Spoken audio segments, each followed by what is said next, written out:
टोटो चालकमाथि धारिलो हतियारले आक्रमण गरेको घटना प्रकाशमा आएको छ।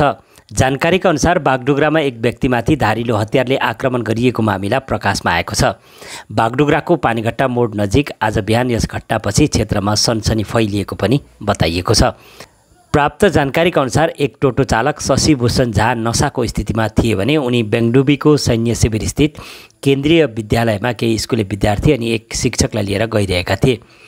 त्यसै समय अधिक यात्री हालिएको अनि नशाको स्थितिमा भएको कारण सेनाका जवानहरूले उनलाई बीच बाटोमा रोकेका थिए। पछि उत्तम सरकार नामक एक अन्य टोटो चालकले आफ्नो टोटोमाथि विद्यार्थीहरूलाई स्कुल लगेका थिए। यसपछि शशिभूषणलाई ईर्ष्या भएको थियो भने जब उत्तम सरकार टोटो स्ट्यान्डमा आए तब शशिभूषणले धारिलो खुकुरीले हमला गरेको आरोप उठेको छ। घाइते अवस्थामा स्थानीय मानिसहरूले उनलाई बचाएका थिए भने बागडुग्रा प्राथमिक स्वास्थ्य केन्द्र लिएर गएका थिए। यता उत्तम सरकारले बागडुग्रा पुलिस स्टेसनमा घटनाको विस्तृत जानकारी दिँदै लिखित उजुरी दर्ता गरेका छन्। लिखित उजुरीका आधारमा आरोपी टोटो चालक शशिभूषण झालाई बागडुग्रा थाना पुलिसले पक्राउ गरेको बताइएको छ।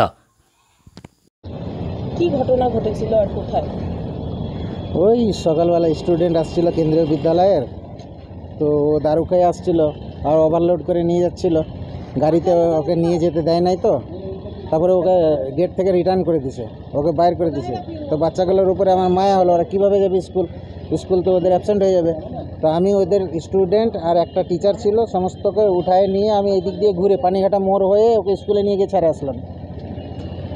ওই কারণেই ওর ভিতরে রাগ আক্রোশ, ওকে গেটওয়ালা যেতে দেয় না। আর ও সকালবেলায় রোজ দারু খেয়ে এসে সকলের উপরে অত্যাচার করে, গালি দেয়।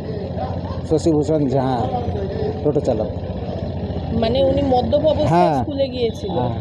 রোজ মদ্যপ অবস্থায় আসে সব সময়। তারপর কোথায় আপনার সাথে এমন ঘটনা ঘটায়? এই গেটের সামনে আমাদের স্ট্যান্ডেই। কি করে উনি? টোটো চালায়। কি করে আপনার সঙ্গে কি করে? ও খুকুরি দিয়ে আক্রমণ করে, মারপিট করে। এই ৬-৭ জায়গায় লাগছে, হাত দিয়ে আটকাইছি, তো এই বুকে পেটে কাটিয়ে দিছে।